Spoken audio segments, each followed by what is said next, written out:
En vigueur demain. Il était l'une des dernières grandes figures de l'histoire du XXe siècle. On a donc appris hier la disparition de Mikhaïl Gorbatchev à l'âge de 91 ans. Il a été le dernier dirigeant de l'URSS, artisan du rapprochement Est-Ouest. On va y revenir longuement, mais d'abord son portrait signé Claire Vérove. De Mikhaïl Gorbatchev, l'on retiendra surtout cette séquence historique. Je mets un terme à mes fonctions de président de l'Union soviétique. Le 25 décembre 1991, il signe sa démission et du même coup la fin de l'URSS. En seulement 6 ans de pouvoir, Mikhaïl Gorbatchev a transformé son pays et changé le monde. Pour moi, c'est un grand homme de l'histoire, ce Gorbatchev. Je crois qu'il a été quelqu'un qui a laissé la Russie un peu plus libre qu'avant. La perestroïka, la transparence, le changement des relations entre l'Est et l'Ouest. La reconstruction et la transparence. Quand Mikhaïl Gorbatchev prend la tête de l'URSS en 1985, il rêve de sauver le régime soviétique par la démocratisation. Il lance sa réforme de la perestroïka et libéralise l'économie.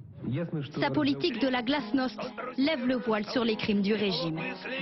Mikhaïl Gorbatchev retire ses troupes d'Afghanistan. Surtout, il est l'homme du rapprochement avec l'Occident. En 1987, il signe avec Ronald Reagan l'un des plus importants traités de désarmement de la guerre froide. Les dirigeants occidentaux rendent aujourd'hui hommage à un leader rare, selon Joe Biden, un homme de paix pour Emmanuel Macron. Bâtisseur de la paix ou fossoyeur de l'Union soviétique. À la chute du mur de Berlin, Mikhaïl Gorbatchev ne s'oppose pas. Dans son pays, il est impopulaire, sifflé sur la place rouge lors du défilé du 1er mai 1990. Après la dissolution de l'URSS, il peine à exister sur la scène politique russe. Marginalisé, il n'hésite pas à tourner dans une publicité pour une marque de pizza américaine. Critique vis-à-vis de Vladimir Poutine, Mikhaïl Gorbatchev s'est pourtant abstenu de commenter l'offensive russe en Ukraine. Sa dernière apparition à la télévision date d'il y a quelques mois. Un homme affaibli, mais prêt à défendre jusqu'au bout sa vision du monde.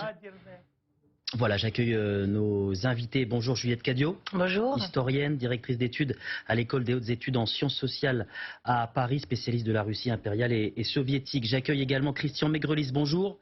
Ancien conseiller de Mikhaïl Gorbatchev. Merci à tous les deux d'être sur ce plateau. Juliette Cadio, on a vu les hommages se multiplient au niveau de l'Occident. Quelle trace, selon vous, Mikhaïl Gorbatchev va laisser dans l'histoire ? Alors dans l'histoire, il est évident qu'il a une influence absolument cruciale. Alors comme quelqu'un qui en fait a été élevé et en fait éveillé politiquement dans les années 90, c'était la personne qu'on voyait plus à la télévision et qui avait mis fin d'une part à la guerre froide et qui avait permis à l'Europe de l'Est, donc à tout le bloc de l'Europe de l'Est qui était sous l'égide de l'Union soviétique, de se libérer et d'acquérir le multipartisme, puis de sortir du giron soviétique et de devenir démocratique, puis de rejoindre l'Union européenne. Donc, pour les Européens, pour le monde occidental, c'est une figure extrêmement populaire et qui était très visible dans les médias et très aimée dans les médias. Christian Maigrelis, Mikhaïl Gorbatchev, c'est l'homme de la fin de la guerre froide avant tout ? Oui, je crois qu'il restera dans l'histoire comme l'homme qui a terminé la première guerre froide. On ne sait pas ce que va devenir la situation actuelle et si nous allons tomber dans une seconde guerre froide. C'est l'homme qui a libéralisé l'Union soviétique et c'est l'homme qui a essayé la démocratisation de ce pays qui n'avait jamais été démocratique de son histoire. Christian Maigrelis, je rappelle que vous étiez le seul conseiller non russe au moment de l'effondrement de l'URSS. Vous étiez aux côtés de Mikhaïl Gorbatchev à ce moment-là. Comment avez-vous vécu ce moment historique ? On l'a vécu difficilement. On n'avait pas compris ce qui se passait. Et pourtant, le Premier ministre Valentin Pavlov était un ami personnel. Il ne m'en avait jamais parlé. Et il s'était retrouvé embarqué dans l'affaire par le KGB. On a donc été surpris parce que les choses allaient bien. la population était satisfaite des réformes qu'on avait apportées. Les nations étrangères étaient bonnes, avaient d'excellentes relations avec l'URSS, et tout paraissait donc partir d'un bon pied. Et malheureusement, ce putsch un peu misérable a fait dérailler les choses et a provoqué le naufrage de l'Union soviétique. Pourquoi ce putsch a-t-il eu lieu? En fait, c'est un putsch qui a été organisé par une petite faction dirigée par quelques conservateurs du KGB qui avaient peur de voir échapper le pouvoir qu'ils avaient. Et Gorbatchev a commis l'erreur de ne pas s'occuper sérieusement de ces gens-là. Il avait les moyens de les connaître, il les connaissait pour la plupart. Il avait les moyens de savoir comment ils complotaient, mais il a négligé de le faire parce qu'il pensait que ça n'était pas possible, il représentait tellement dans l'histoire russe, dans l'histoire soviétique et même dans l'histoire globale de la planète que personne ne pouvait le renverser. Il s'est fait beaucoup d'illusions sur sa situation interne. Autant il s'est occupé de politique étrangère de façon extrêmement brillante, autant la manière dont il a vendu la perestroïka à l'intérieur de l'URSS a été catastrophique. Juliette Cadio, on voit les hommages d'Emmanuel Macron, de Joe Biden. On a le sentiment que c'est quasiment une idole en Occident. Et il est peu populaire en Russie. Comment on explique ce contraste? Alors il faut se souvenir qu'en Russie, d'une part, les années Gorbatchev, il a été à la tête de l'Union soviétique très peu de temps. Ça n'a duré que 6 ans. Des années absolument charnières. Et il s'est illustré dès le départ par un certain nombre de réformes qui ont été très coûteuses pour la population. C'est-à-dire, il a essayé de réduire la consommation d'alcool, puis de fait, le prix du pétrole étant très bas, la population avait du mal à vivre. Simplement à se nourrir. Et donc il est quand même identifié à ce début de la crise qui avait commencé déjà sous Brejnev, mais qui va encore s'accélérer des années 80, fin des années 80 et années 90. Et c'est une des figures qui est identifiée avec Yeltsin, avec ces années absolument terribles dans la vie quotidienne des Russes. Donc ça, c'est un premier élément. Ça, c'est, disons, surtout pour la population russe. Mais pour les élites russes aussi, il est identifié à la fin de l'URSS, c'est-à-dire à la destruction et à la désintégration de cet empire dont faisait partie à l'époque, donc comme on le sait très bien maintenant partout dans le monde, l'Ukraine, les pays baltes, les pays d'Asie centrale et le Caucase. Les 15 républiques, en fait, sans que Gorbatchev ne le veuille, se sont détachées de l'URSS parce qu'elles en avaient aussi le droit par les constitutions, sans que ça crée de grosses déflagrations, ce qui a été aussi mis à crédit de Mikhail Gorbatchev, parce que tout le monde craignait en 1989, 1990, 1991 qu'il y ait des pogroms, il y a eu quelques morts, mais beaucoup moins que ce qu'on craignait à l'époque, ce que les contemporains craignaient. Et donc Gorbatchev, pour les Occidentaux, est vu comme celui qui a permis en fait une transition relativement facile, mais il est vu par un certain nombre de Russes comme celui qui est le fossoyeur de l'Empire. Évidemment, c'est une critique qu'on imagine M. Vladimir Poutine peut lui faire actuellement. Christian Maigrelis, hommage peu appuyé, on va dire, de Vladimir Poutine ces dernières heures, service minimum pour l'actuel président russe. Comment vous l'analysez? Oui, il n'a pas envie de ramener la figure de Gorbatchev dans l'actualité. C'est bien sûr le dernier secrétaire général du PCUS, donc il faut faire un minimum. On fait le minimum et on n'en parlera plus. Voilà. Ils ne s'entendaient pas, Poutine et Gorbatchev n'avaient aucun point commun. Aucun point commun. C'était des gens qui ne pouvaient pas se comprendre. Il y avait la génération, mais le plus vieux n'était pas le plus conservateur. Voilà. Juliette Cadio, Poutine, c'est l'anti-Gorbatchev, pour reprendre un peu les propos de Christian Maigrelis, avec deux visions du monde qui sont opposées. Alors concrètement, on sait plusieurs choses en fait sur les opinions de Gorbatchev jusqu'à la fin de sa vie, puisqu'il a encore publié un livre l'an dernier. Donc c'était quelqu'un de très actif qui continuait, malgré son isolement en Russie, à commenter. Je pense en particulier il y a eu des documentaires assez récents, intéressants sur la fin de sa vie. Et donc, il avait pris la parole. Donc, il avait essayé de revenir en Russie à l'actualité. Il avait essayé d'être élu président en 2006. Il a eu quand même 0,5% des voix, ce qui n'est pas énorme. Donc, son opposant était déjà Vladimir Poutine. Et puis, en 2011, quand il y avait eu beaucoup de manifestations au moment de la succession entre Dmitri Medvedev et Vladimir Poutine, il avait émis un certain nombre de critiques, en particulier sur le caractère peu démocratique, centralisateur sur le style de pouvoir de Vladimir Poutine.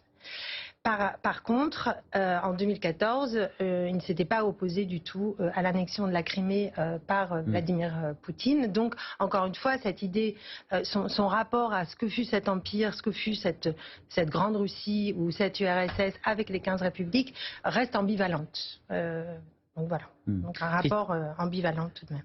Christian Megrelisz, vous avez eu l'oreille de Mikhaïl Gorbatchev pendant plusieurs années. Je rappelle que vous avez été l'un de ses conseillers les plus proches. Au-delà de son image médiatique, quel homme était-il en coulisses? En coulisses, il ressemblait beaucoup à ce qu'il était en public. C'est un homme qui n'avait pas une double personnalité. Il était assez distant, assez réservé. Mais c'était un homme sincère et lorsqu'il disait quelque chose, on pouvait compter sur lui.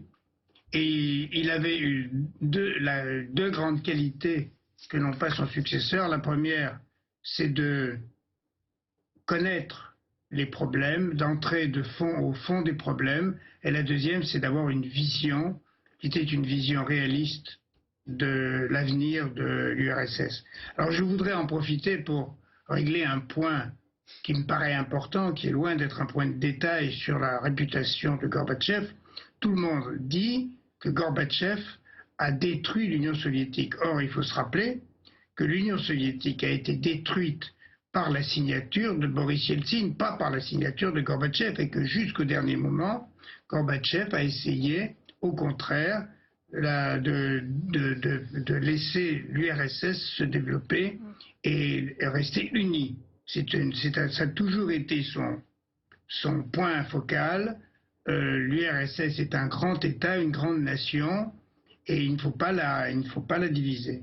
Alors que Yeltsin, pour des raisons de pure politique intérieure et pour pouvoir avoir la majorité au Parti communiste de la Russie, être le patron de la Russie, a préféré jouer la carte de la dissolution, puisque la dissolution a eu lieu à la suite de la rencontre des 3 secrétaires généraux des 3 républiques principales qui étaient l'Ukraine, la Bélarusse et la Russie, pour dissoudre, pour annuler la convention de 1922 créant l'URSS et qui avait été signée par Lénine. Les réactions en Russie à présent avec notre correspondant sur place, Luc Lacroix. Depuis des années, Mikhaïl Gorbatchev, dernier dirigeant de l'époque de la guerre froide encore en vie, vivait retiré. Il était gravement malade, un état qui avait encore empiré ces derniers mois. Il ne s'est d'ailleurs jamais publiquement exprimé sur ce que les Russes appellent officiellement l'opération militaire spéciale en Ukraine. Mais cela faisait déjà des années qu'il ne jouait plus aucun rôle actif sur la scène politique russe. Surtout, il était une figure impopulaire en Russie, d'abord parce que la fin de la guerre froide coïncide pour les Russes avec le début d'années de chaos, l'effondrement du pays, des années qui ont été très difficiles à vivre, qui sont un mauvais souvenir. Et puis aussi, certains Russes lui reprochaient une certaine faiblesse supposée face aux Occidentaux. Juliette Cadio, cette déclaration, cette réaction d'Olaf Scholz, le chancelier allemand, Gorbatchev meurt alors que la démocratie est en échec en Russie. Il y a ce parallèle un petit peu historique qui interpelle aujourd'hui. Oui, il y a ce parallèle qui interpelle parce que Pour de très multiples raisons. D'une part parce qu'en effet, le projet de Vladimir Poutine semble en partie de vouloir reconstituer la sphère d'influence russe, voire d'intégrer l'Ukraine, donc aller contre les conséquences de la politique de Gorbatchev. Le fait aussi que jamais la Russie a été autant en tension, voire presque en guerre contre l'Europe, ce qui est évidemment le contraire du projet de Gorbatchev. Et c'est pas complètement anodin puisque pour les Allemands, évidemment, Gorbatchev est celui qui a permis la réunification des deux Allemagnes, de l'Allemagne de l'Est et de l'Allemagne de l'Ouest, et donc il a une place particulière dans l'histoire de l'Allemagne telle qu'elle s'est redéfinie à partir de 1989. Et Christian Maigrelis, la mort de Gorbatchev, c'est aussi cette partie de la Russie tournée vers l'Ouest, tournée vers l'Occident qui disparaît. Elle ne disparaît pas. Disons qu'une figure disparaît. Une figure dont l'importance était très relative au cours des dernières années. Il y a toujours eu en Russie cette opposition entre les Européens et les slavophiles. Actuellement, on est à l'ère des slavophiles et c'est inquiétant pour toutes les raisons que vous connaissez. Merci beaucoup. Merci à tous les deux pour ces témoignages sur la mort de Mikhail Gorbatchev. Dans le reste de l'actualité en France, je vous le disais, le litre d'essence va